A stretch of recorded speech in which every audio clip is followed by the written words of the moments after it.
The first sign of trouble came disguised as an ordinary envelope slipped beneath the mat on a quiet morning when the sky was clear, and the solar panels on the roof were already drinking in the early sun, doing what they had done faithfully for years without complaint or conflict, converting light into quiet independence, and inside that envelope was the seed of a war that would swallow an entire neighborhood whole.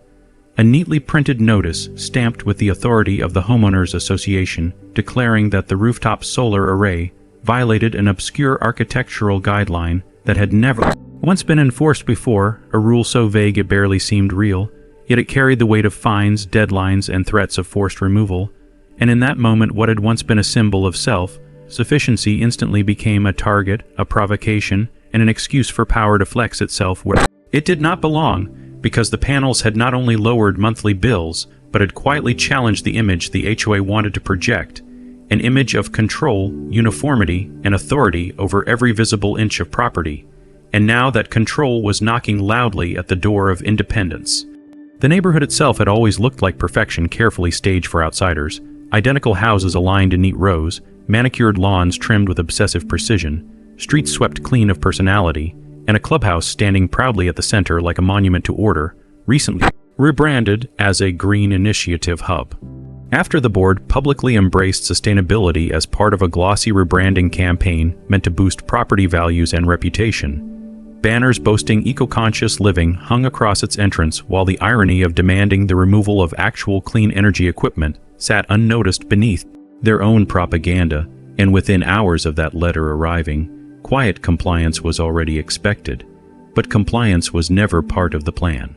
Documentation began immediately, every notice scanned, every timestamp saved, every interaction logged with careful detail, not out of fear but out of foresight, because the true fight had not even begun, and the surface-level demand for removal was only the opening move in a deeper game of pressure, intimidation, and control. As the days passed, additional notices arrived with increasing urgency and heavier language, each one escalating the consequences, each one attempting to tighten the noose before resistance could organize itself. And still the rooftop kept capturing sunlight every morning as if nothing had changed, a silent act of defiance that drew the attention of neighbors who had once admired the idea of lower bills, but now grew quiet at the sight of authority sharpening its teeth. The board members themselves remained distant and faceless at first, working through paper and policy rather than public confrontation, but their influence rippled outward through code enforcement warnings, whispered rumors of liens, and the subtle social chill that descends when a community is made aware that someone within its borders has been marked as a problem, yet beneath the surface calm, something else had already been set in motion, something that could not be undone by letters or fines, because long before the first threat had been printed, the house had been transformed into more than just another energy-efficient upgrade. It had become its own power station, quietly disconnected from full dependence on the grid through carefully layered redundancies, deep cycle battery systems concealed within secured spaces, smart switches that could isolate circuits in seconds, and backup inverters that made the flow of power flexible and invisible to outsiders, a ghost system that turned sunlight into stored leverage. The installation had always been done legally, permitted, inspected, and approved under the older guidelines, but legality had never been the true battlefield in HOA conflicts. The battlefield was always interpretation, and interpretation bent easily in the hands of those who wanted compliance more than consistency. Each deadline passed without removal, and with every missed ultimatum, the threats grew louder, more aggressive, yet the roof remained untouched, not because of stubbornness alone, but because every step of resistance was being choreographed against a future moment that had not yet arrived, but was already inevitable, a moment when the balance of power would tilt so violently that the very institution demanding obedience would find itself begging for the same energy it had tried to erase. As summer crept closer, the heat began to gather its strength slowly, not with sudden brutality but with patient certainty, days growing longer, the sun lingering heavier over the rooftops, the air thickening with the promise of weeks that would strain cooling systems and test electrical infrastructure across the entire district, and the neighborhood's much advertised green clubhouse prepared for its annual peak usage season with confidence born not of infrastructure but of assumption. because no one ever truly prepares for the exact moment when everything fails at once. Inside that clubhouse, sleek touchscreens controlled climate zones, automated lighting, charging stations, and a cascade of energy-hungry amenities, all feeding from a grid supply that the board trusted blindly simply because it had never betrayed them before, and in that trust lived the seed of their coming panic. While the HOA doubled down on enforcement campaigns and whispered about legal action, the hidden system inside one ordinary looking home grew stronger by the day, batteries cycling quietly, solar production rising with the lengthening days, it being logged with meticulous precision that mapped not just personal energy independence, but the exact dependency curve of the wider neighborhood as surges appeared on the public grid every afternoon and evening, revealing how fragile the larger system truly was under peak summer stress. Not a single dramatic move was made yet, not a single public challenge announced, because patience remained the most powerful tool in play, and patience allowed something far more devastating than confrontation to take shape naturally, without force, without noise, without warning. The neighbors watched and waited from their windows as official notices continued to appear like clockwork, and rumors began to drift through backyard conversations, some predicting collapse, others hoping for quiet submission, and a few sensing that something much larger than a compliance dispute was quietly building beneath the surface of solar panels and signatures. Each evening, as the sun dipped below the rooftops and the conventional grid strained under the load of air conditioners firing up across hundreds of identical homes, one house alone slipped smoothly into silent autonomy without anyone noticing the difference. Lights steady, systems calm, power unbroken, a living demonstration of what separation truly meant, while everyone else remained tethered without realizing how fragile that tether had become. The HOA believed it still held all the leverage because enforcement always had before, and the more aggressively it pressed, the more certain it became that victory was inevitable, never realizing that every act of pressure was tightening not a noose around a homeowner, but a trap around itself. Because while authority was busy policing appearances, it was completely blind to infrastructure, and infrastructure was where the real war would not just be won, but exposed. As summer advanced faster than expected, the meteorologists began using new language to describe the coming heat, extended warnings, load advisories, grid cautions, and all across the region, utilities quietly prepared for strain they had not publicly admitted to, while the HOA published cheerful newsletters about pool schedules, clubhouse event bookings, and their continuing commitment to sustainable living, unaware that the contradiction between image and action was about to turn from irony into disaster. Final removal warning arrived less like a request and more like a verdict, carrying the thinly veiled promise of forced compliance backed by legal authority and financial punishment, the kind of letter designed not to persuade but to crush resistance through intimidation alone. And still nothing was dismantled, no panels unbolted, no systems disconnected, only more records archived and more data captured as the larger web of dependence continued to stretch tighter under the weight of rising temperatures. The neighborhood moved forward into the waiting heat, unaware that the first true test of power was no longer about who controlled rooftops but about who could survive when the grid itself began to fail. And in that quiet gap between warning and consequence, between sunlight and shadow, the real story positioned itself for ignition, not as an act of revenge delivered in a single dramatic blow, but as a slow, unstoppable chain reaction that would unfold in daylight for everyone to see. End of Chapter 1. The heat is rising, the grid is tightening, and the next chapter begins as summer pushes the system toward its breaking point. Summer did not arrive all at once, but seeped into the neighborhood like a slow,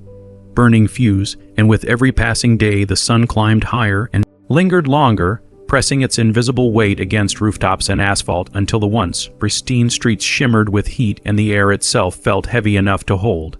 And with that pressure came the first real signs of strain in the system that everyone had trusted blindly for years, because the public power grid, so reliable in spring and winter, began to flicker ever so slightly under the growing demand of hundreds of air conditioners cycling at once. And those flickers were not dramatic blackouts yet, but whispers of weakness, momentary dips in voltage that caused lights to tremble, and sensitive electronics to reset, just enough to be noticed by those who paid close attention, and while most residents dismissed it as normal summer behavior, the data told a more precise story inside the silent battery banks of one off-grid, ready home where every fluctuation was recorded and analyzed with clinical clarity. The HOA, meanwhile, mistook the early heat as an opportunity rather than a warning, promoting an aggressive schedule of clubhouse events designed to showcase their green initiative. Hosting fitness classes, social mixers, business meetups, and youth programs that turned the climate-controlled building into the single largest energy consumer in the entire neighborhood, all proudly advertised as part of a modern, eco-forward vision that rested completely on the assumption of limitless grid stability,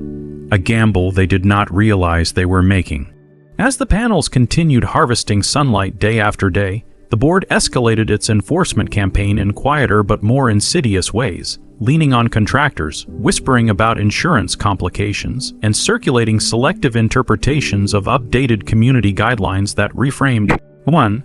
Legal installations as now questionable, not because the rules had truly changed, but because interpretation had become a weapon, and still, no physical removal attempt was made, because uncertainty slowed even those most eager to assert authority, especially when documentation existed for everything. The social atmosphere began to shift in subtle patterns that only escalations of conflict ever create. Neighbors who once waved easily now hesitated, some out of fear of being associated with a targeted homeowner and others out of private curiosity about how far the standoff would go. And behind closed doors, the narratives multiplied, some painting the resistance as reckless defiance that could raise fees for everyone, others quietly admiring the refusal to bow to the same unseen pressures they themselves had learned to live under. The heat wave intensified suddenly, skipping gentle thresholds and plunging straight into temperatures that pushed regional records, days where the sun seemed to hammer down without pause and nights that failed to cool,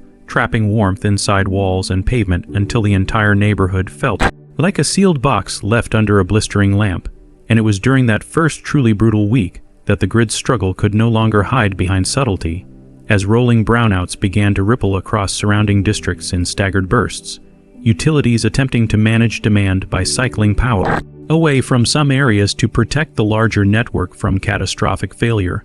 The HOA was informed of these regional load advisories, but the warnings were little more than fine print within bulk emails already drowning in promotional clutter.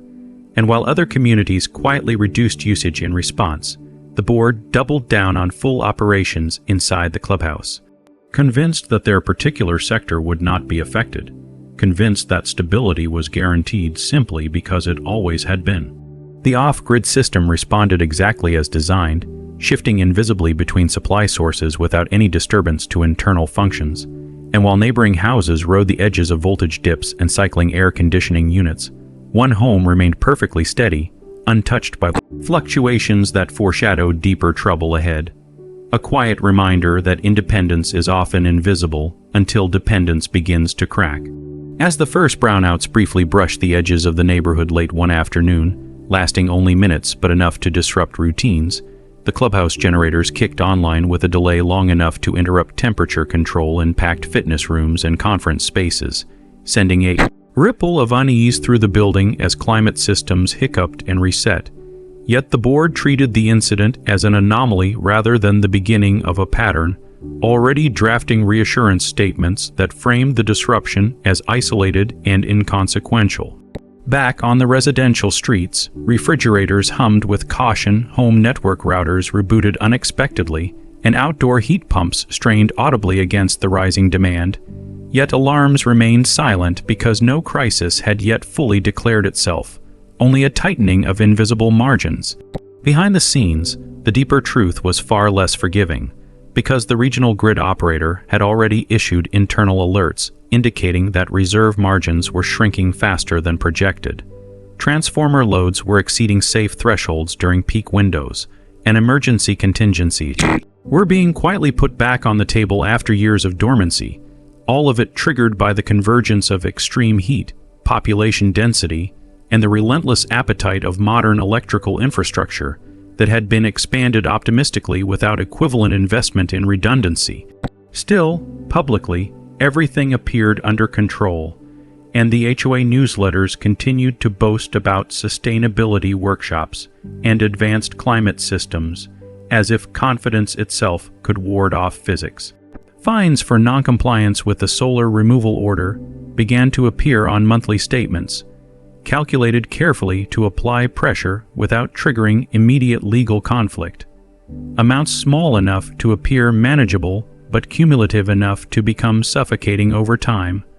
A classic tactic designed to exhaust resistance through attrition rather than force, and each fine was quietly paid without protest, not as a concession, but as another record in the growing archive of escalation, another thread in the paper trail destined for a much louder future reckoning. Meanwhile, the board's internal discussions grew sharper, voices rising in behind. The scenes meetings over how far they should push and how quickly they should move toward forced removal. Some members urging caution due to the unclear legal footing, others demanding immediate action to prevent what they framed as open defiance from inspiring quieter dissent among other residents. Because authority fears nothing more than the moment when obedience is no longer automatic. The summer heat reached a crescendo that turned evenings into long, suffocating stretches of restless discomfort across the entire neighborhood. Air conditioners roaring in near unison as families retreated indoors to escape the oppressive air. And it was during one of these peak demand evenings that the grid finally flinched hard enough for everyone to notice at the same time, when the power dropped not for minutes, but for nearly an hour across multiple zones, plunging homes into sudden stillness punctuated only by the distant hum of backup generators, elevating anxiety from mild inconvenience into genuine concern as digital clocks blinked dead and food spoiled invisibly behind refrigerator doors. The clubhouse, still packed with evening programs and events, was forced onto generator power again, this time with visible strain, systems shedding non-critical loads, lighting dimmed, and air circulation reduced, turning the once proud symbol of green innovation into a stuffy, humming refuge of compromise. Yet even then the board chose reassurance over realism, insisting publicly that everything was functioning within expected contingency parameters, even as internal maintenance reports told a far less comfortable story of fuel consumption rising faster than projected and generators operating closer to their stress limits than safety margins preferred. The off-grid home, by contrast, drifted through the blackout without a ripple, batteries discharging smoothly into household systems as quietly as sunlight had charged them hours earlier. And for the first time, the difference between energy independence and enforced dependence became concrete, rather than theoretical, not as a statement but as a lived experience measured in stable airflow, constant lighting, uninterrupted connectivity, and the luxury of not even needing to think about the grid at all. Quiet observations were shared discreetly between a few trusted neighbors who had begun to notice the pattern, casual remarks about which houses lost power and which did not, curiosity masked as small talk. But beneath every comment lived the same unspoken realization that something about solar conflict was now intersecting with something far larger than HOA enforcement. The next day, the regional news briefly acknowledged widespread strain across multiple districts, using careful language that avoided words like crisis, but confirmed that infrastructure was operating under unusual load. And while experts spoke of conservation and grid cooperation, the HOA released a statement instead celebrating the resilience of their green clubhouse, without mentioning the generator outages or the stress reports hidden behind the scenes. Pressure mounted quietly on every side, on the grid from heat, on the HOA from optics, on resistant homeowners from accumulating fines, and on infrastructure from a climate pattern that showed no intention of easing its grip, creating a convergence where every system involved was being pushed closer to a threshold it had not properly prepared for. In private, more board members began to question the wisdom of pursuing solar removal at the worst possible moment. Yet those warnings were drowned out by the fear that backing down would signal weakness and set a precedent that authority could be challenged successfully, a risk they believed greater than any temporary discomfort the grid might produce. The second extended outage struck harder than the first, rolling in late afternoon when temperatures were at their daily maximum, and this time it stretched beyond an hour and into multiple zones simultaneously, stretching generators, fraying tempers, and pushing emergency services to mild operational alert as elderly residents struggled with sudden heat exposure inside air-conditioned homes, turning inconvenience into vulnerability with shocking speed. The clubhouse again switched to backup power, but with visible degradation. Parts of the complex going dark while critical systems consumed the remaining capacity, and for the first time, attendees were quietly sent home early under the pretense of maintenance rather than the truth of electrical instability, a small but meaningful fracture in the illusion that everything was under control. The off-grid system performed flawlessly through it all, and its silence became increasingly loud to those paying attention. Yet no public connection was made yet between those rooftop panels and the increasingly fragile state of the neighborhood's energy reality, because denial remained easier than confrontation. Behind closed doors, utility operators adjusted load projections upward again as meteorological forecasts extended the heat wave farther than initially predicted, and contingency plans that had sat dormant for years were brought back into serious consideration, including rolling blackouts and targeted curtailment agreements with major consumers. Unbeknownst to the HOA, the single largest controllable load in their jurisdiction was the very clubhouse they had invested so heavily in as a showcase of consumption masked as sustainability, and that hidden vulnerability was now quietly marked within utility databases as a potential future pressure release valve if conditions worsened. The conflict over the solar panels, once framed as a petty aesthetics dispute, had now drifted into the orbit of regional infrastructure stress, and though no one on the HOA board recognized it yet, their attempt to erase clean energy from one rooftop was slowly orbiting back toward them as a much larger exposure of dependence, risk, and misguided control. Tension thickened across the neighborhood with every forecast update. Neighbors began altering routines, delaying laundry, dimming lights, and reducing usage in small instinctive ways that betrayed a growing collective unease, while the HOA maintained its bright public posture of certainty, bombarding inboxes with cheerful reassurances that masked a growing pile of maintenance alerts, generator fuel invoices, and contingency memos stacking up just out of sight. The solar panels remained firmly in place through it all, still drawing power from the same unrelenting sun that was now testing the limits of everything else connected to the grid. And as the heat wave entered its next predicted phase with even higher projected demand, the stage was set for confrontation that would no longer be fought with letters and fines, but with megawatts, infrastructure, and consequences that could not be spun away with polished statements. The third phase of the heat wave arrived not with surprise, but with a suffocating certainty that wrapped itself around the neighborhood like a tightening vise, the sort of oppressive atmosphere that made even seasoned utility operators uneasy as forecasting models converged on worst-case projections with unnerving alignment. And by the time public advisories shifted from casual conservation suggestions to explicit warnings of possible extended outages, tension had already settled into daily life like a low, constant vibration beneath every routine,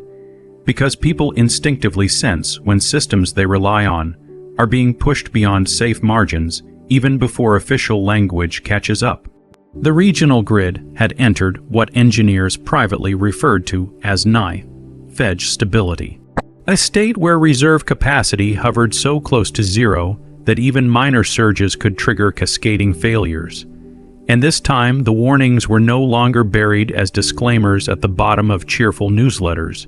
but became the lead story on evening broadcasts as experts spoke in careful tones about transformer saturation, peak demand windows, and the increasing likelihood of rotational outages designed not for convenience but survival of the larger network. Across the neighborhood, behaviors shifted almost overnight as residents adjusted instinctively to the new reality, postponing non-essential appliance use, charging devices during early morning hours, and retreating into shaded interiors during peak heat to reduce strain. Small rituals of conservation spreading organically through quiet observation rather than coordinated instruction. The HOA, however, found itself caught between optics and necessity, because their carefully curated image of controlled, eco-forward living could not accommodate visible dysfunction without unraveling the authority they depended on to govern by perception as much as policy,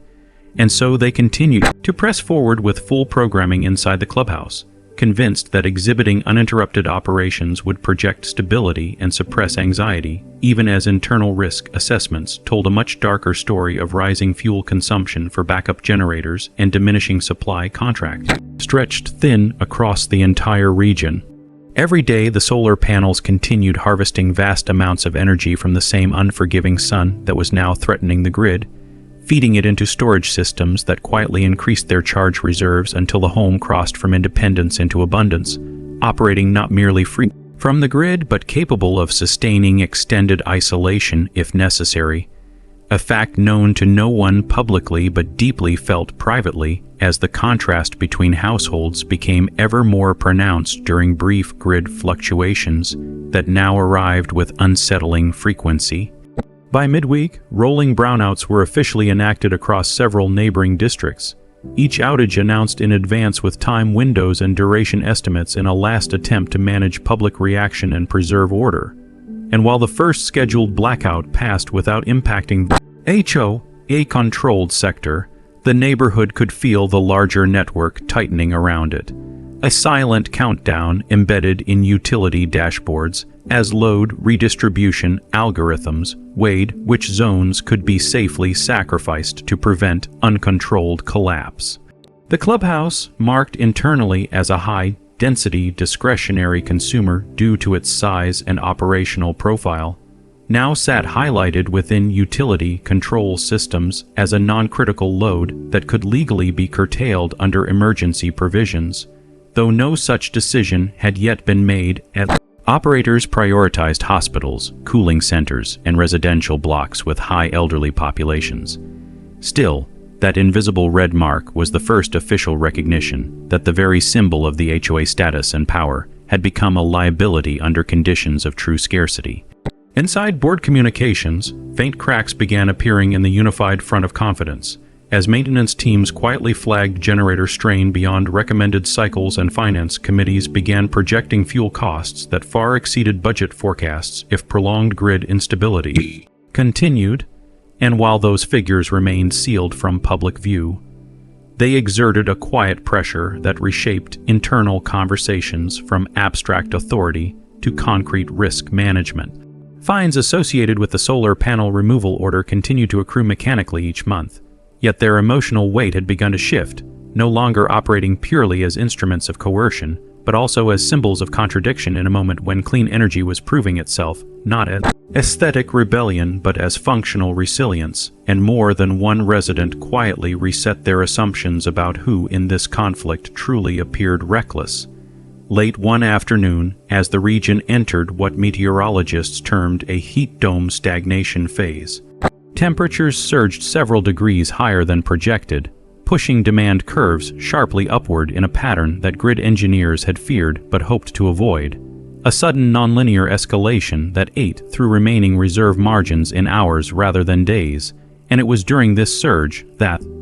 neighborhood experienced its first unscheduled blackout, an abrupt and total loss of public power without warning that swallowed the streets in synchronized darkness and stillness, air conditioners cutting out mid-cycle, traffic signals flashing into emergency mode, and the low electrical hum of civilization vanishing in an instant.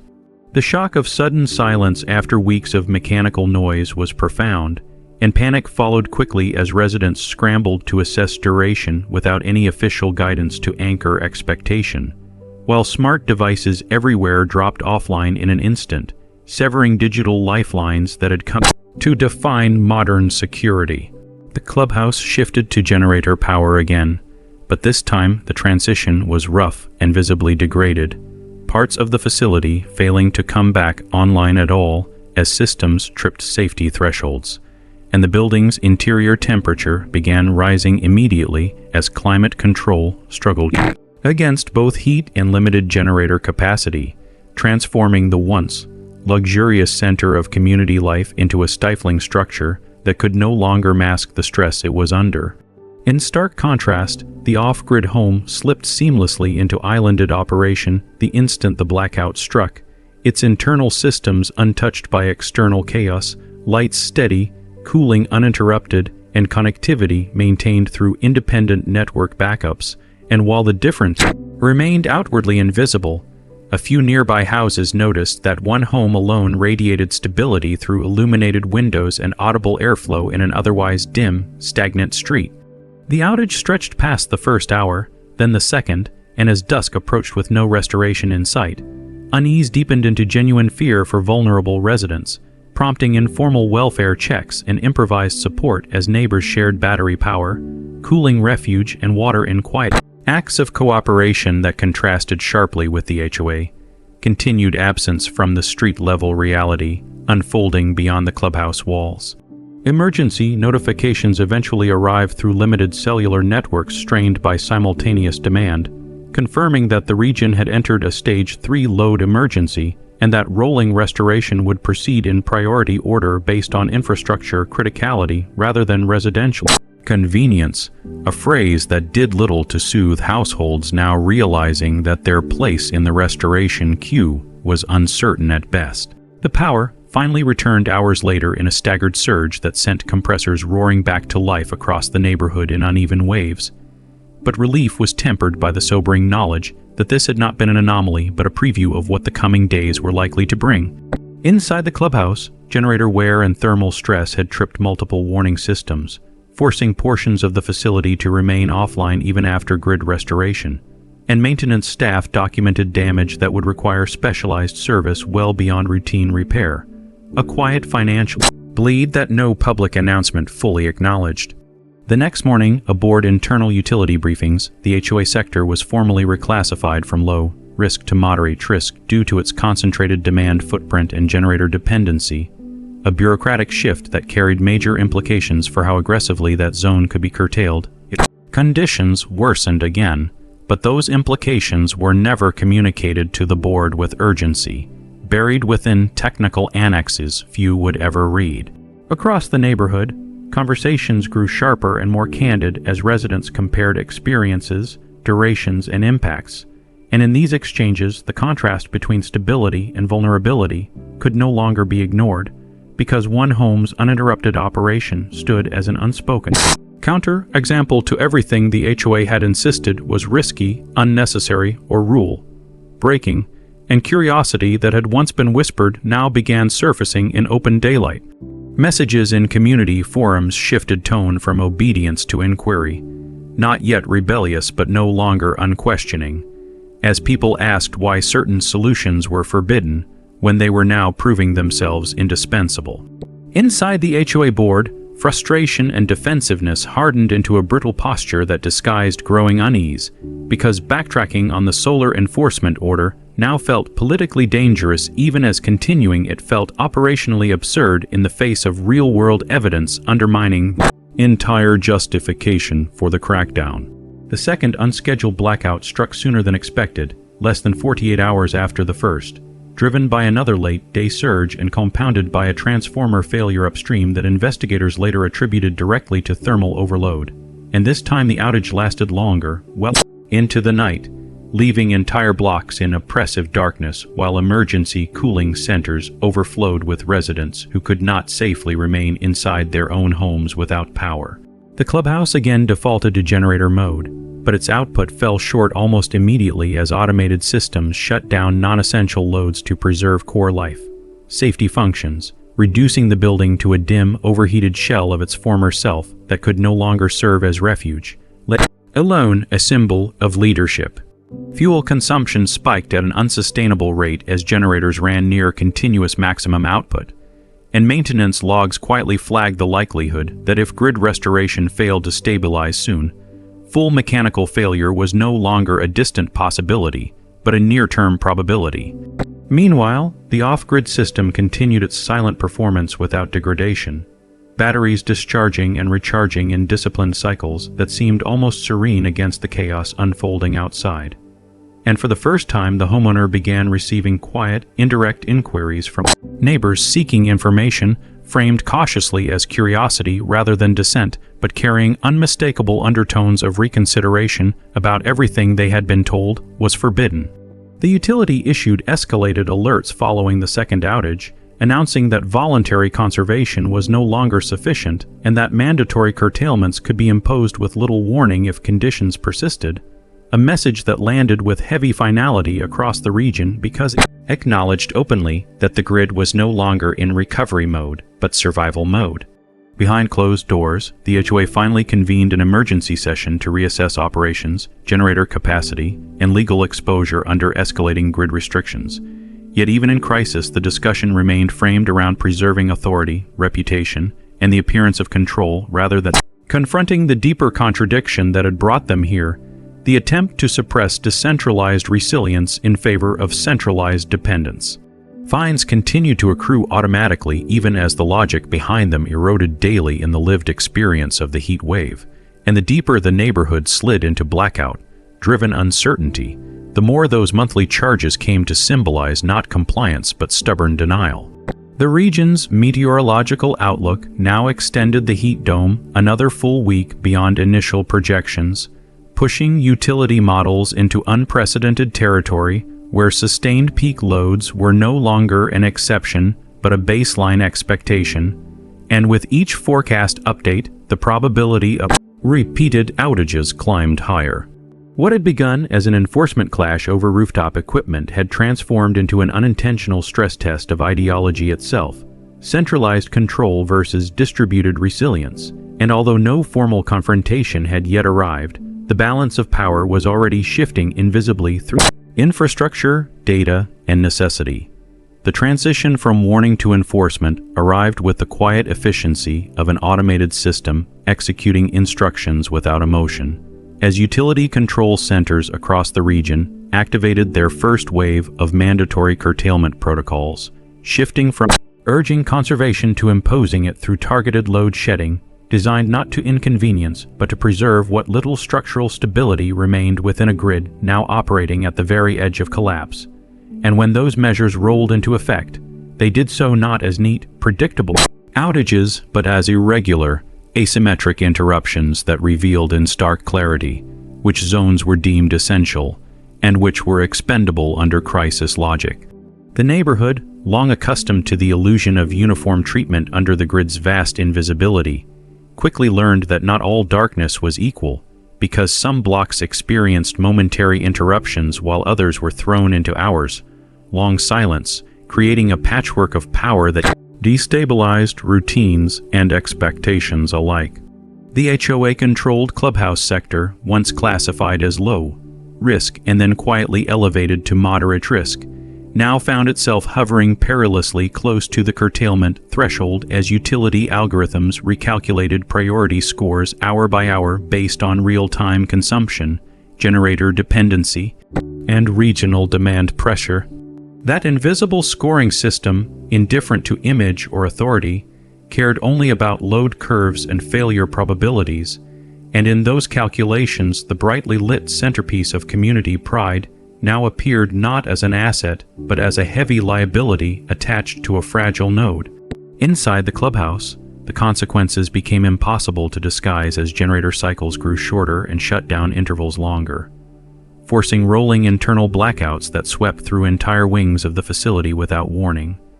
plunging event spaces into sudden darkness and heat that sent visitors scrambling for exits in confusion rather than panic, but with unmistakable frustration at a promise of stability that was visibly dissolving. Maintenance crews worked in relentless rotation, juggling fuel delivery logistics strained by regional demand spikes and performing triage-level repairs on overstressed equipment that was never designed to operate at full output for such prolonged durations, and each hour of operation pushed those machines farther beyond the safety margins assumed during their initial installation. Financial projections, once tidy spreadsheets of predictable costs, devolved into crisis models where fuel consumption alone threatened to eclipse annual maintenance budgets in a single season. Yet the HOA public communications remained stubbornly framed around reassurance, carefully avoiding any mention of generator failures, internal load shedding, or the creeping possibility that the clubhouse might soon be forced into partial or total closure under mandatory curtailment orders. The solar panels on the lone targeted rooftop, meanwhile, continued their steady harvest under the merciless sun,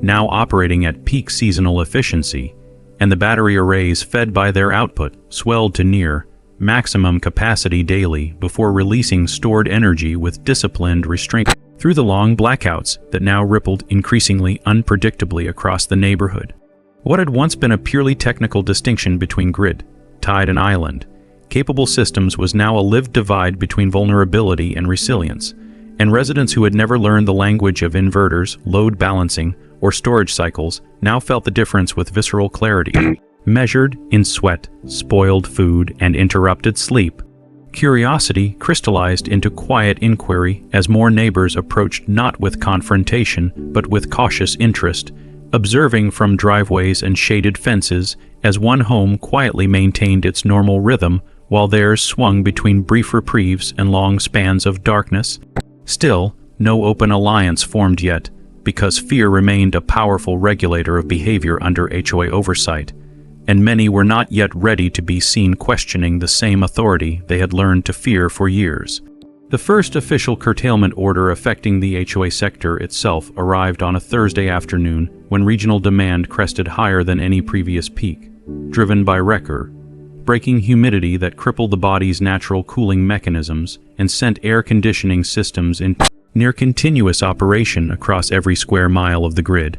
Unlike the prior outages that had swept residential blocks unevenly, this order targeted non-essential commercial and recreational loads within predefined zones, and the clubhouse fell squarely within that definition despite its carefully curated cell image as a community lifeline. The effect was immediate and unmistakable, as the facility's grid connection was severed without ceremony for a mandated interval that stretched far longer than anyone inside had prepared for,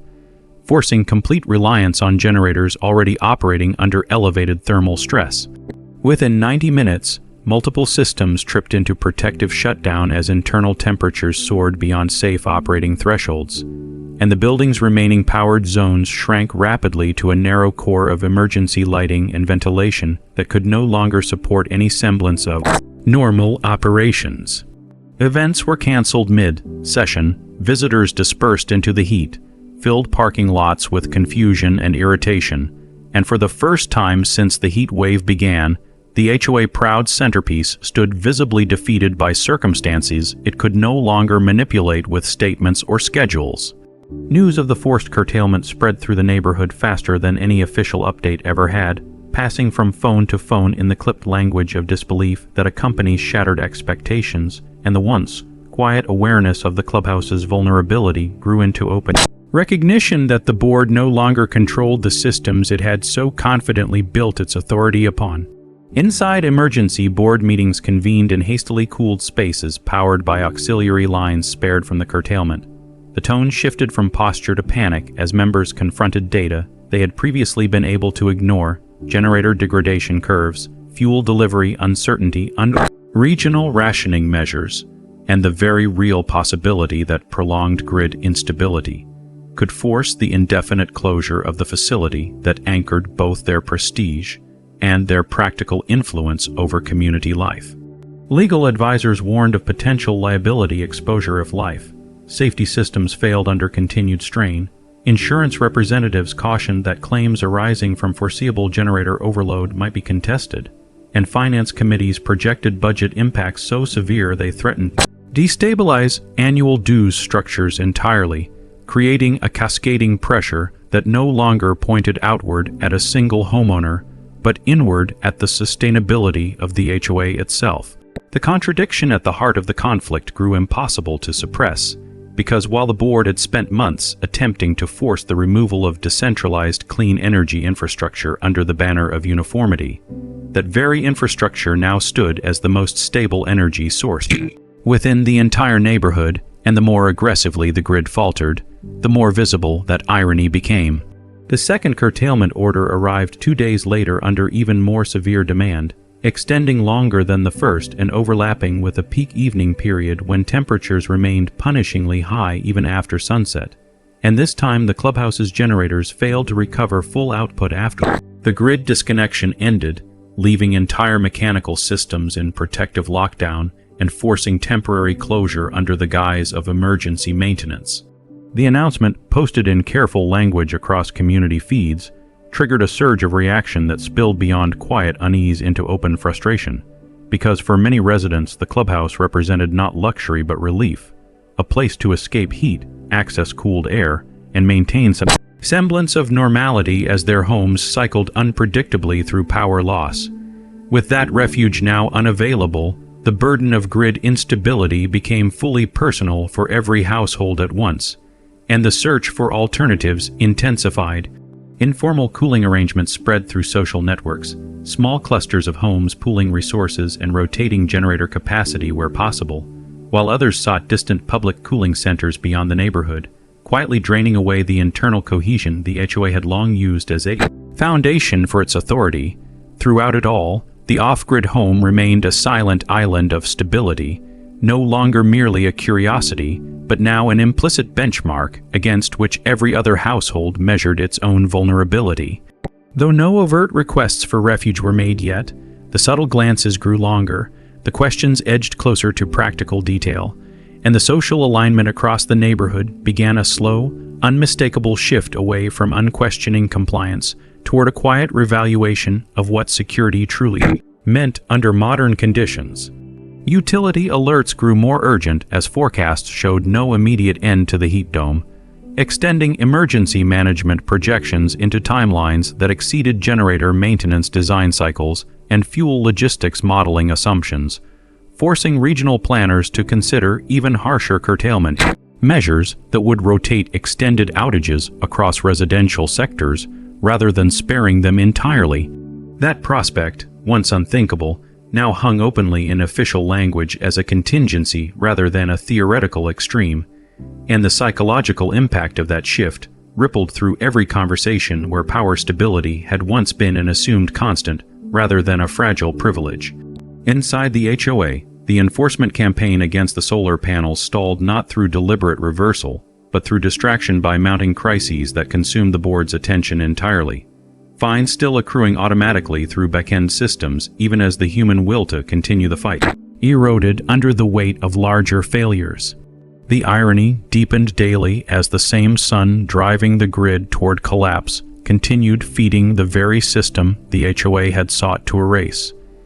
Its energy converted not into strain but into stored resilience that insulated one house from the collective anxiety growing heavier by the hour. By the end of the week, the clubhouse remained only partially operational under strict load limitations imposed by utility curtailment clauses tied to its generator output profile, stripping it of most non-essential functions and transforming it from a hub of activity into a dimly lit shell that stood as a visible symbol of dependence humbled by physics. The community's perception shifted accordingly, not through dramatic confrontation, but through the slow erosion of confidence that occurs when authority fails to deliver the stability it promises. And in that erosion, the foundations of the entire conflict began to subtly realign. What had started as a rooftop compliance dispute was now entangled with emergency energy policy, regional infrastructure survival, and the raw lived experience of heat without relief. And though no decisive turning point had yet arrived, the trajectory was unmistakable. The quiet choosing began long before anyone admitted it openly, unfolding in the small behavioral shifts that rarely announced themselves as rebellion but gradually reshaped the balance of a community, as neighbors who had once measured every action by fear of HOA retaliation now found themselves measuring survival instead, and in that recalculation, the authority that once felt absolute began to feel conditional, fragile, and increasingly negotiable under the relentless heat, pressing down on everything both visible and unseen. With the clubhouse partially dark and its promised refuge stripped down to a skeleton of emergency functions, the symbolic center of the neighborhood's power faded into irrelevance almost overnight, and in its absence residents began relying on each other in ways that did not require board approval, exchanging battery packs, cooling supplies, extension cords, and information in informal networks that bypassed official channels entirely. The social gravity that had once pulled everyone toward compliance now began twisting toward practicality, and under that new force, questions that would have once been unthinkable began to surface in quiet, careful tones across back patios and over low fences as dusk settled in without the hum of reliable electricity. The off-grid home became a focal point not through promotion but through simple consistency, its lights remaining steady through every curtailment, its cooling systems maintaining a steady rhythm while others sputtered unpredictably, and its quiet resilience began to function less as a personal convenience and more as a living proof of concept that contradicted years of HOA messaging about uniform dependency. Neighbors began to ask about the system not as an act of defiance, but as an act of reassurance seeking, wanting to know what it took to achieve that level of stability in a world that now felt increasingly volatile, and every explanation offered in response carried unintended weight, because it framed energy independence not as rebellion but as preparation. Inside the HOA board, the pressure mounted from the opposite direction as community sentiment drifted further from their control, and each partial blackout eroded a little more of the confidence that had once protected them from open scrutiny. Because now residents were no longer just annoyed by rules, they were exhausted by unpredictability. And exhaustion has a way of dissolving the fear that rules rely upon for enforcement. Attendance at HOA meetings surged abruptly, not with the usual small circle of compliant regulars, but with a wave of frustrated residents whose motivations were not rooted in aesthetics or protocol, but in the tangible failures they were living through daily. And while no dialogues unfolded here, the atmosphere within those closed sessions shifted dramatically as the board was confronted with a volume of visible dissatisfaction it had not faced in years. The solar enforcement issue resurfaced in that charged environment not because the board wanted it to, but because residents dragged it back into relevance as a symbol of misplaced priorities. And for the first time, the narrative surrounding the rooftop panels moved beyond procedural compliance into open association with the broader instability engulfing the community. Utility alerts grew harsher as the heat dome refused to release its grip, shifting from projected contingencies to confirmed scheduling of rotating 8-hour outages across residential sectors. And when the notice for the next mandatory cut reached the neighborhood with a fixed window that would sweep through nearly every home overnight, anxiety hardened into grim acceptance that this was no longer a temporary strain, but a sustained crisis with no guaranteed endpoint in sight. The night of that scheduled outage arrived heavy with anticipation, families preparing makeshift cooling plans, ice stockpiles, and battery reserves like households bracing for a storm that offered no visual spectacle but carried equal disruption. And when public power finally dropped at the designated hour, it did so with a completeness that extinguished every streetlight, porch lamp, and glowing window across the community in one synchronized motion that felt less like a technical failure and more like an intentional erasure of normalcy. The off-grid home again remained illuminated, its steady glow standing in quiet contrast to the surrounding darkness like an accidental lighthouse, not as a boast but as a consequence of preparation meeting reality. And this time the difference was no longer observed in silence alone, because what had once been curiosity sharpened into necessity as multiple neighbors quietly approached through the heat. Darkened streets seeking temporary refuge from homes that had become uninhabitable ovens within hours. The decision to provide shelter unfolded not as a declaration but as an opening of doors, as power sharing became not a statement but a humanitarian reflex under conditions that made ideology insignificant next to comfort and safety. And within hours the off-grid home transformed from a solitary island of resilience into a quiet center of shared relief, where cooling, water, and stable power redistributed outward by necessity rather than permission. No announcements were made, no dramatics unfolded, yet the effect on community psychology was profound, because the unspoken contract that authority had relied upon broke in that moment, replaced by a different kind of allegiance built not on fines or fear, but on survival through cooperation. By morning, the outage lifted for most homes, but the memory of that night lingered with unusual clarity, because for many it marked the first time they had directly experienced what energy independence looked like, not as a technology, but as a condition of life. And the contrast echoed through breakfast conversations, phone messages, and quiet acknowledgments on sidewalks long after sunlight returned to power the grid's overloaded circuits. Within the HOA, the response to this shifting tide of sentiment turned defensive and brittle as the board attempted to reassert relevance through renewed enforcement reminders and compliance notices.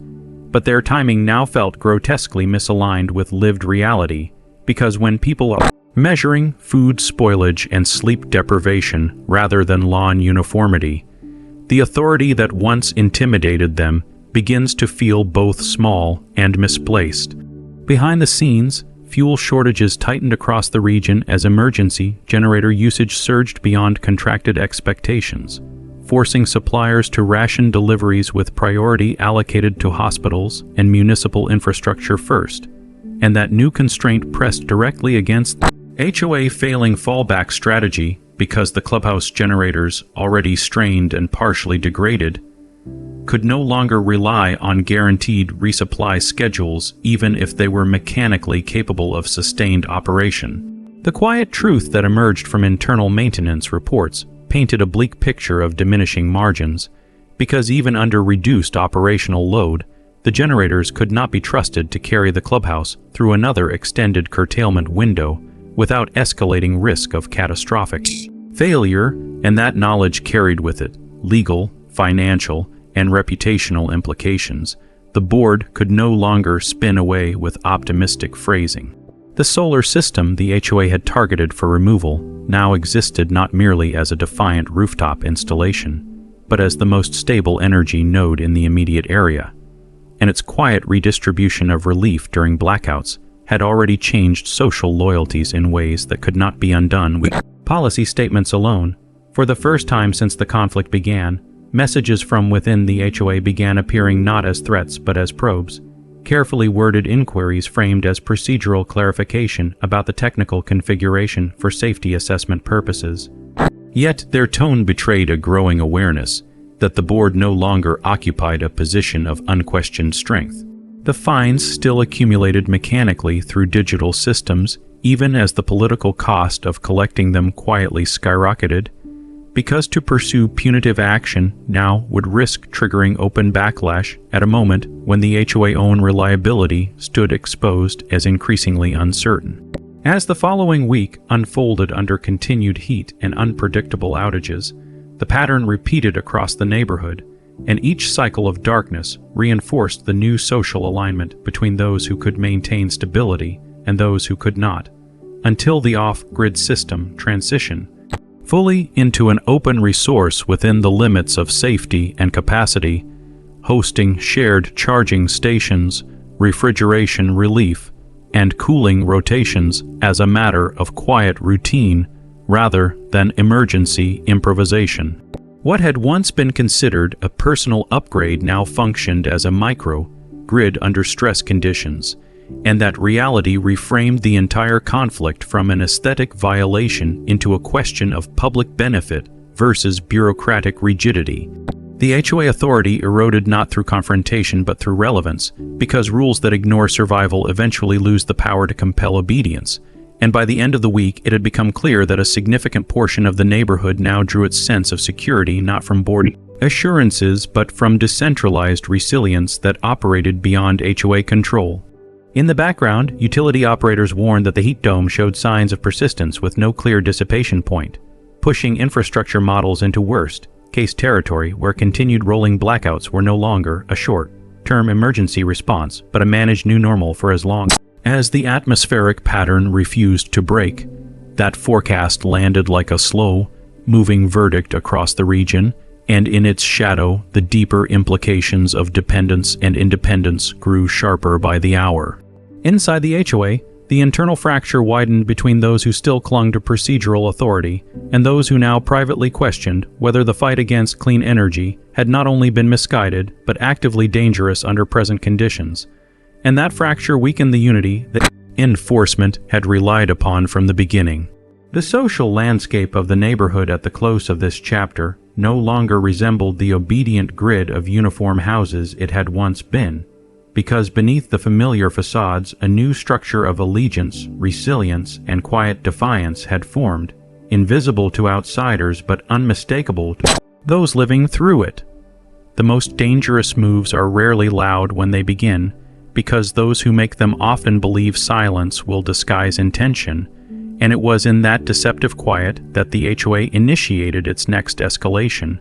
not with public notices or visible enforcement, but through a chain of administrative maneuvers designed to reassert control indirectly where brute authority had already begun to fail. With community sentiment drifting unmistakably away from blind compliance, the board shifted strategy from confrontation to containment, framing the off-grid system not as a rule-breaking installation anymore, but as a potential safety hazard.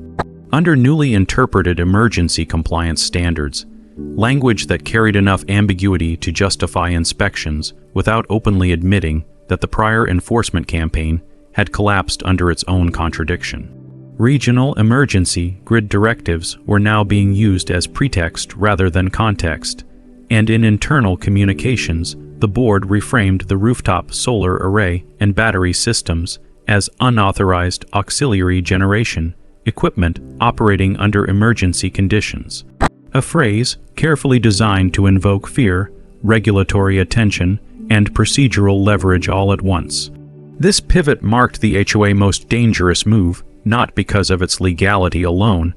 but because it attempted to weaponize public safety at a time when public safety had already become painfully real for everyone involved. Inspection notices quietly appeared, citing emergency compliance reviews and third-party assessments framed as routine safeguards to ensure community-wide security, yet their timing betrayed urgency, arriving only after the off-grid system had become a visible lifeline rather than a private upgrade. The neighborhood felt the shift immediately, not through new threats but through uncertainty, because nothing undermines confidence like sudden vagueness dressed in the uniform of authority. While fines had been predictable and almost mechanical, these new measures introduced the possibility of forced shutdown under the banner of protection, a tactic far more volatile than financial pressure because it directly threatened the one source of stability many residents had come to rely upon through the long nights of rotating darkness. The utility situation worsened even as the HOA recalibrated its tactics, because the heat dome persisted beyond every initial forecast extension, refusing to break under seasonal expectations and driving daily peak loads into territory engineers openly described as unsustainable without continued forced curtailment.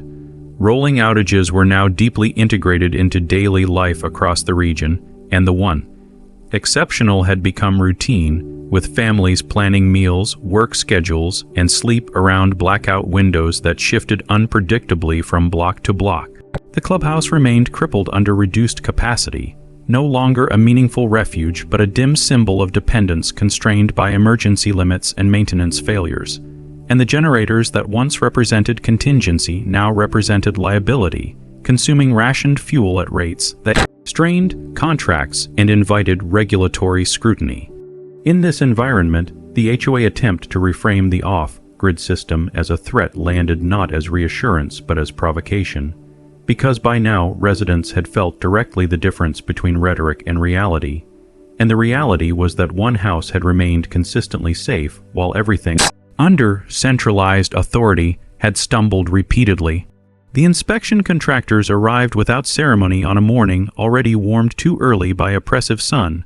their presence quiet but unmistakable as they walked the street with measuring tools, clipboards, and compliance forms framed in the sterile language of procedure. Yet to the neighborhood, their purpose felt anything but neutral, because by now everyone understood what was really being tested was not wiring but power itself. Neighbors watched from shaded windows and porches in tense silence as the process unfolded, because they sensed instinctively that what happened here would reverberate far beyond one roof, shaping the balance of dependence and defiance for the entire community. The system they examined was not improvised but meticulously engineered,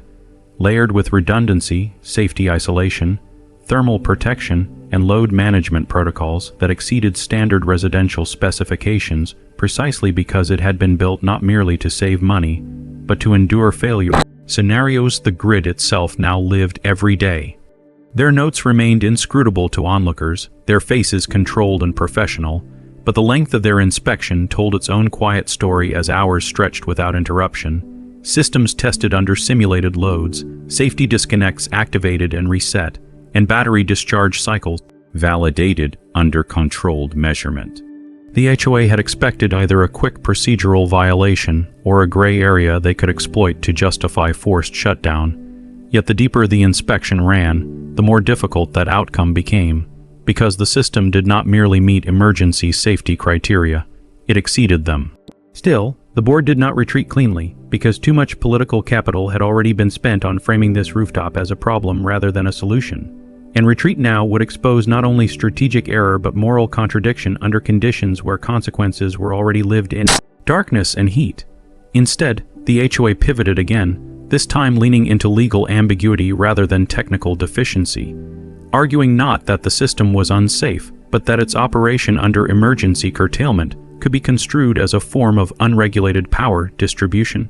Given the quiet sharing of relief that had occurred during blackouts, a reframing designed to transform mutual aid into regulatory vulnerability, that argument struck at the most fragile intersection between survival and compliance, because it attempted to criminalize cooperation under crisis, and the reaction across the neighborhood was immediate even without formal announcement.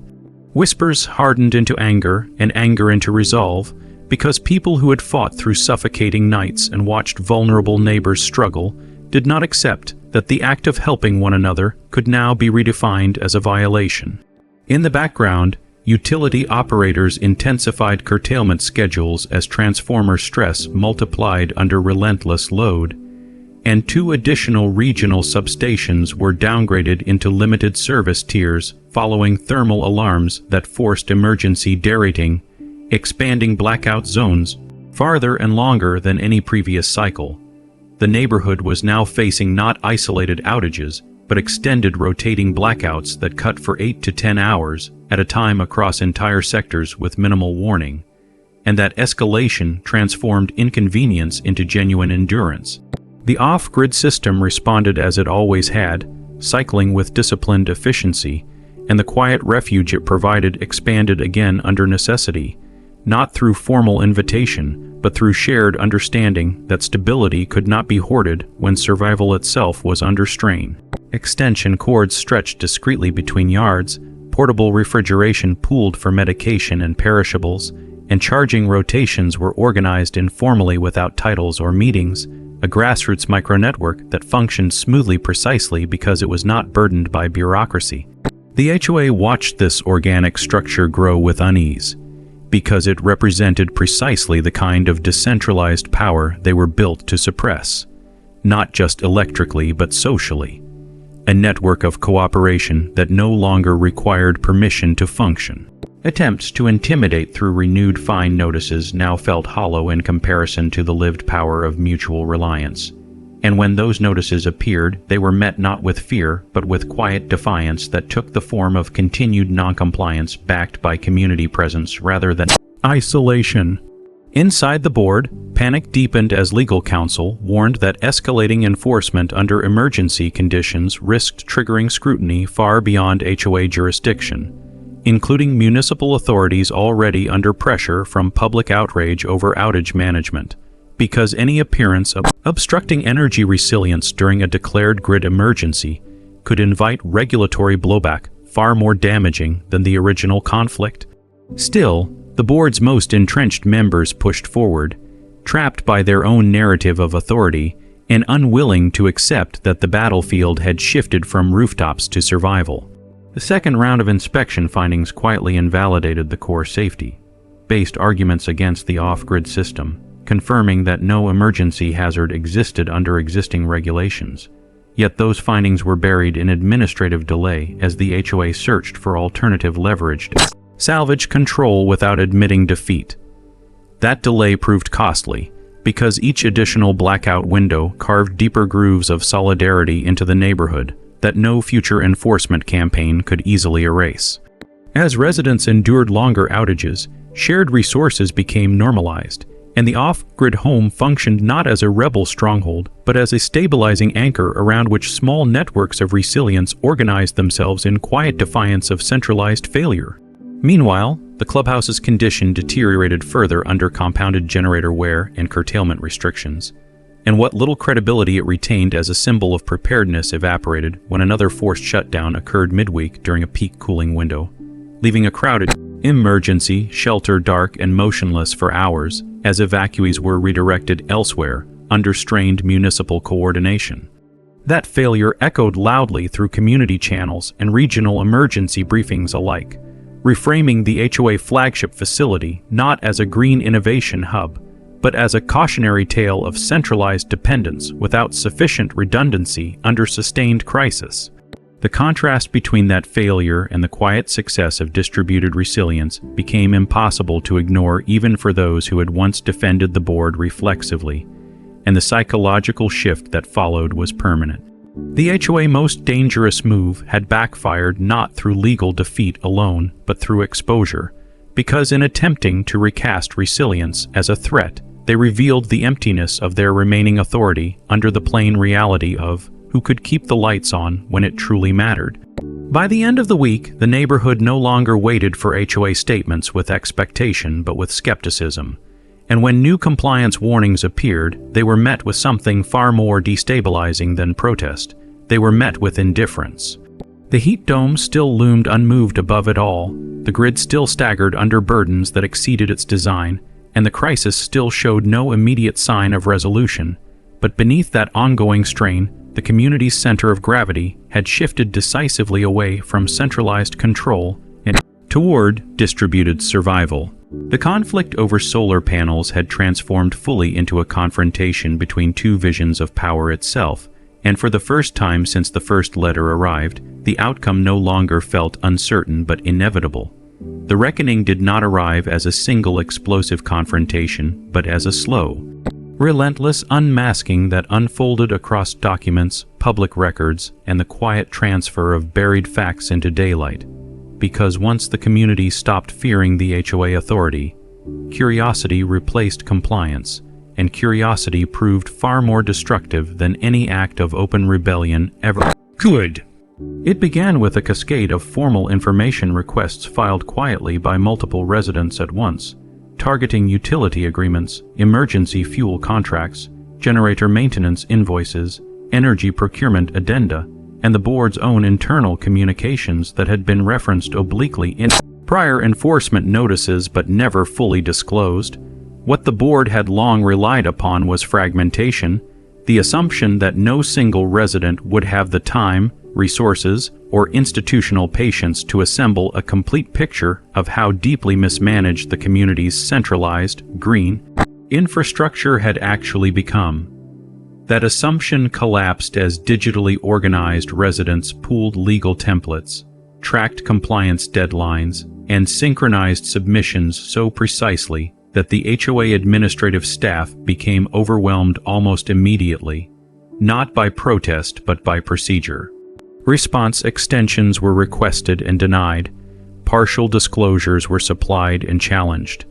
and within weeks, a mosaic of financial and operational missteps began to coalesce into a narrative far darker than anyone had anticipated. The clubhouse generators, once advertised as a symbol of sustainability, were revealed to be leased under emergency fuel escalation clauses that multiplied cost exposure precisely during crisis windows,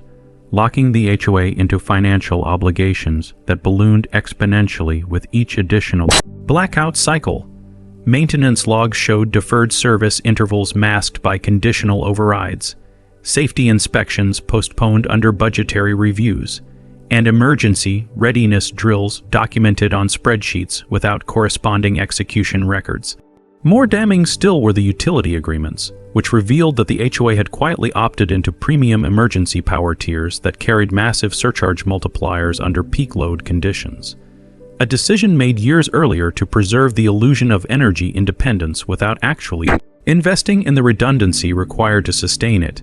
Each rolling blackout, each generator surge, and each emergency restart had been compounding a financial liability that few residents suspected, concealed behind vague line items and buffered temporarily by reserve funds now long exhausted. As these disclosures circulated through private groups and neighborhood channels, outrage did not explode theatrically but hardened slowly, because what people were absorbing was not just incompetence but a pattern of calculated risk-taking that had traded long-term stability for short-term image. The HOA had not built resilience, it had leased the appearance of it, gambling that catastrophic conditions would never persist long enough for the bill to come due. Now the bill had arrived in the most literal sense imaginable. Utility statements revealed charges that dwarfed prior annual totals within a single quarter, emergency fuel invoices that exceeded entire seasonal budgets, and penalty clauses triggered by load deviations that the board had once dismissed as theoretical. These numbers moved with terrifying speed once fully understood, not as abstractions, but as impending special assessments that would ripple across every household regardless of whether residents had ever set foot in the clubhouse during the blackouts. The board's internal emails, released heavily redacted but still revealing, exposed the strategic pivot from safety concern to legal reframing as not a good faith regulatory interpretation, but as a deliberate attempt to obstruct a decentralized model that threatened to make their entire centralized infrastructure strategy indefensible. Words like containment, precedent risk, and loss of narrative control appeared where public statements spoke only of safety and fairness. The moral gravity of that contrast crushed what remained of trust. At the same time, the region's power crisis deepened into its most punishing phase, yet as the heat dome intensified again under a secondary high pressure ridge that stalled cooling fronts entirely, pushing nighttime temperatures to levels that erased even the minimal thermal recovery households had relied upon during earlier weeks. Hospitals expanded capacity under emergency protocols, municipal cooling centers overflowed beyond design limits, and utility curtailment windows stretched to continuous sequences that blurred the boundary between rolling outages and near-total grid collapse across several districts. Against that suffocating backdrop, the revelation that the HOA financial exposure was directly amplifying resident vulnerability transformed anger into something sharper and more focused. Petitions demanding forensic audits circulated rapidly, and what made them unstoppable was not just outrage but numbers, because for the first time, even residents who had once defended the board on principle now recognized a direct threat to their personal financial stability and physical safety. In the same stroke, the board attempted damage control through emergency town hall announcements framed as reassurance and clarification. But the language of those notices only deepened distrust because it leaned again on ambiguity and promised future transparency rather than delivering it immediately. Attendance expectations collapsed as residents rejected performative explanations in favor of documented proof, and each attempt at narrative recovery only confirmed the growing perception that the HOA no longer governed through credibility but through inertia. In the background, the decentralized network surrounding the off-grid system matured quietly into a disciplined resilience lattice. Load-sharing schedules evolved into formal yet unwritten protocols. Refrigeration, charging, and medical cooling rotation became methodical, and extensions of distributed solar appeared as additional homeowners quietly installed their own battery-assisted arrays under the cover of emergency exemptions that the HOA no longer had the political capital to challenge directly. What had once been singular defiance was now diffusion, not as mass rebellion, but as quiet replication, and every new array reduced the HOA leverage further by shrinking the sphere of dependence that centralized infrastructure still controlled. The board's attempts to halt this trend through enforcement threats stumbled repeatedly against the growing legal argument that energy resilience under declared grid emergencies could not be arbitrarily obstructed without exposing the HOA to liability for harm, especially once municipal guidance began to shift in favor of distributed generation under extreme load stress. As official advisories encouraged households to adopt backup generation and storage wherever possible, the HOA restrictive posture became increasingly indefensible, not just socially, but legally. The tipping point arrived when the emergency cost projections became impossible to defer. Updated utility forecasts, released quietly to the board and partially leaked soon after, showed that continuing generator reliance under sustained curtailment would exhaust all remaining reserves within weeks and trigger mandatory, special assessments of unprecedented scale simply to keep the clubhouse operational at its diminished capacity. The number was so large that it reframed every prior conflict instantly, because now even residents who had never cared about solar panels or blackout politics found themselves staring at potential financial shock large enough to destabilize retirement plans, mortgage commitments, and household solvency, the board's delay tactics collapsed under the weight of arithmetic. Emergency notices went out announcing temporary fiscal stabilization measures, language that thinly disguised the inevitability of massive community-wide charges. Within hours, counter-movements formed not around protest but around governance, demanding immediate resignations, third-party forensic audits, and the suspension of all discretionary enforcement authority until a full financial and operational accounting could be completed. What the board had called rebellion was now being reframed as restitution. Legal representation appeared not for the board but against it, organized through resident consortiums that pooled resources with surgical precision, and the first formal demands for fiduciary accountability were filed under statutes the HOA had rarely been forced to confront directly. As this legal machinery began to spin up, the heat wave delivered one of its most punishing blows yet, a multi-day mega-curtailment that plunged entire regions into continuous blackout cycles exceeding anything previously endured. Municipal cooling centers reached capacity repeatedly, mobile medical units were deployed, and emergency advisories urged residents to abandon homes that could not maintain survivable interior temperatures. The clubhouse failed completely during this window, as generator overload triggered cascading shutdowns that could not be restored for nearly 18 hours, leaving dozens stranded without shelter under conditions that pushed heat index readings into medically dangerous territory.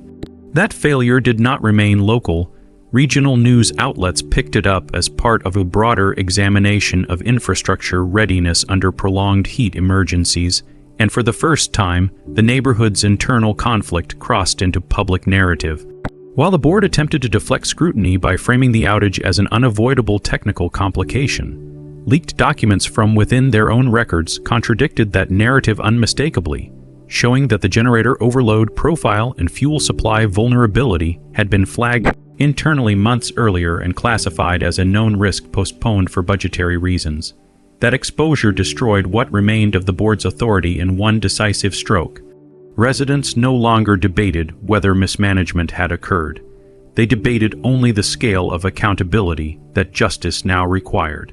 Municipal agencies began asking questions the HOA could not easily suppress, including inquiries into emergency compliance certifications,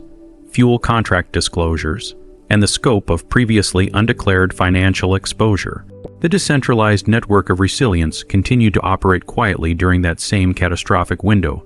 stabilizing dozens of households through shared generation without publicity,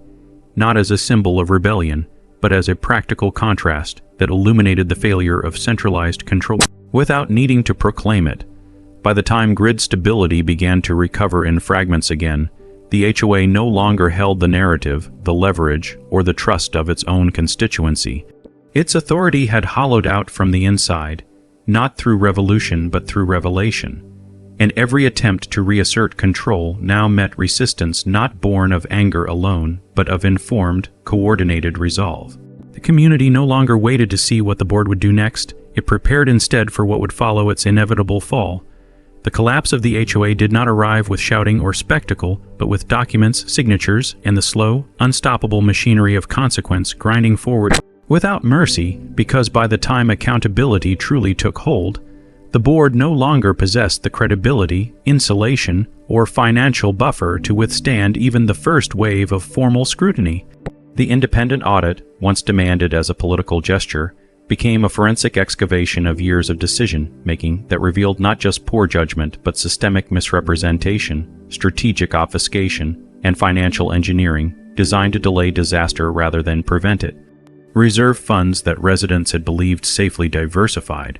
were found to be quietly cannibalized to cover escalating emergency energy liabilities long before the heat crisis made them public. Budget projections had been repeatedly adjusted after approval to mask overages under deferred maintenance categories, and key infrastructure vulnerability flags were buried beneath administrative reclassifications that prevented them from triggering mandatory public disclosures. When those findings were finally compiled into a redacted but irrefutable public summary, the community did not erupt into chaos but into a kind of stunned clarity. because the scale of exposure reframed every prior conflict as not merely authoritarian overreach, but as a desperate attempt to suppress the one reality that made the board's entire sustainability narrative indefensible. The centralized energy model they had built their brand upon had not been resilient. It had been brittle and artificially stabilized through escalating cost absorption that now stood naked in the light. With that revelation, resignations began not as acts of honor, but as strategic withdrawals. Time to proceed formal removal proceedings that would have placed personal liability directly into the public record. Each departure weakened the remaining structure further, accelerating the unraveling in a cascade that left the HOA effectively leaderless within a matter of weeks. Emergency governance protocols were triggered, transferring interim oversight to a third-party management authority under municipal supervision. And for the first time in the community's history, enforcement powers were suspended entirely pending structural review. The solar enforcement campaign vanished overnight, not through concession but through irrelevance, its legal scaffolding stripped away along with the officials who had wielded it. As the blackout cycles gradually diminished in severity with the easing of the heat dome and staggered grid restoration measures, another transformation took place beneath the surface that proved far more permanent. The decentralized resilience network that had formed out of necessity did not dissolve with the return of relative stability. It evolved into infrastructure. Quietly, permits were requested and approved under newly relaxed emergency generation ordinances, battery systems expanded, shared micro-inverter arrays sprouted along rooftops that once would have been deemed non-compliant, and what had begun as a single off-grid sanctuary became a distributed energy ecosystem threading through the neighborhood with redundancy the HOA had never managed to achieve at any scale. Utility demand profiles shifted visibly as peak loads shrank and evening surges softened, not because consumption vanished, but because storage and self-generation now intercepted the most punishing stress points before they could propagate outward. The very grid that had nearly failed became more stable not through centralized authority but through fragmentation, a lesson that spread quietly but quickly through regional planning circles as a case study in unintended resilience. Financial reckoning followed soon after governance collapse. The emergency assessments that once loomed as existential threats were frozen under legal injunction, as responsibility for mismanagement moved from the collective to the individuals who had orchestrated it. Insurance disputes unfolded under closed negotiation, as carriers challenged coverage applicability for fuel escalation. Liabilities knowingly incurred without adequate mitigation planning. Litigation expanded outward in rings, pulling in contractors, consultants, and advisors whose optimistic endorsements had been used to justify the original centralized energy model without sufficient stress testing. None of it moved quickly enough to satisfy the raw hunger for closure that many residents felt, but its momentum was relentless, a grinding process that replaced rage with jurisdiction. As months passed, the story that had once circulated as internal neighborhood war hardened into regional cautionary tale, not as viral spectacle, but as institutional warning transmitted through industry forums, regulatory briefings, and municipal infrastructure planning sessions that dissected every misstep with the cold precision of professional autopsies. Yet for the household at the center of the storm, the final transformation was quieter, more psychological than political. What had begun as a defensive posture against an enforcement action had expanded into a living experiment in autonomy that no longer required secrecy, because the legitimacy it once lacked had now been codified through policy shifts born out of crisis. The panels remained not as symbols of defiance anymore, but as anchors in a new normal where independence no longer needed to hide. The batteries cycled through seasons instead of emergencies, discharging in measured rhythms rather than decisive stands, and the absence of constant threat created a strange vacuum where vigilance was no longer fueled by fear but by habit. Some neighbors approached with gratitude that carried an edge of apology, others with practical curiosity about system design and scalability, and a few with humility that came only after the loss of illusions they had once defended without question. The social fabric of the neighborhood did not simply return to what it had been before the conflict. It reknit along different lines, weaker in blind trust but stronger in shared memory, because collective survival had replaced compliance as the defining experience that now bound the community together. The clubhouse eventually reopened under municipal energy efficiency mandates that forced it into partial decentralization of its own, a symbolic reversal so complete that its original branding slogans were quietly retired without ceremony. No banners announced sustainability anymore. Cables, inverters, and battery rooms spoke for themselves in infrared imaging and grid impact metrics rather than marketing language. The authority that once ruled through policy packets and violation letters now existed only as a record in legal dockets and archived correspondence, studied not with nostalgia but with caution. As the final financial settlements moved toward resolution, not all consequences were evenly distributed, because some wounds cut deeper than contracts or assessments. Friendships that had fractured under pressure never fully returned, and the social chill that had once isolated resistance lingered as a memory that could not be deleted even when its architects disappeared. Yet from within that scar tissue grew something more durable than consensus, a culture of verification. Residents no longer accepted assurances without documentation, no longer trusted sustainability claims without engineering data, no longer ceded autonomy simply because authority asked for it. The conflict had trained an entire community to think in layers of redundancy rather than lines of permission. In the end, the power struggle that had begun with a letter and a rooftop did not resolve in victory or defeat as those terms were once understood. It resolved in structural inversion. Control no longer flowed downward from a centralized board, but outward from dozens of homes whose combined independence stabilized the whole. Compliance did not vanish, but it changed its allegiance from rules designed to protect image to systems designed to protect survival. When the next summer arrived, it did not carry the same dread because the infrastructure beneath the fear had changed. Batteries hummed through the evenings, peak load alerts arrived as advisories rather than warnings, and the grid that once threatened to collapse under uniform dependency now bent with flexibility it had never possessed before. The war that had once been framed as a dispute over panels and policy revealed itself, in hindsight, as something much larger, a confrontation between illusion and engineering, between centralized authority and distributed truth. And when the sunlight returned each morning to the rooftops across the neighborhood,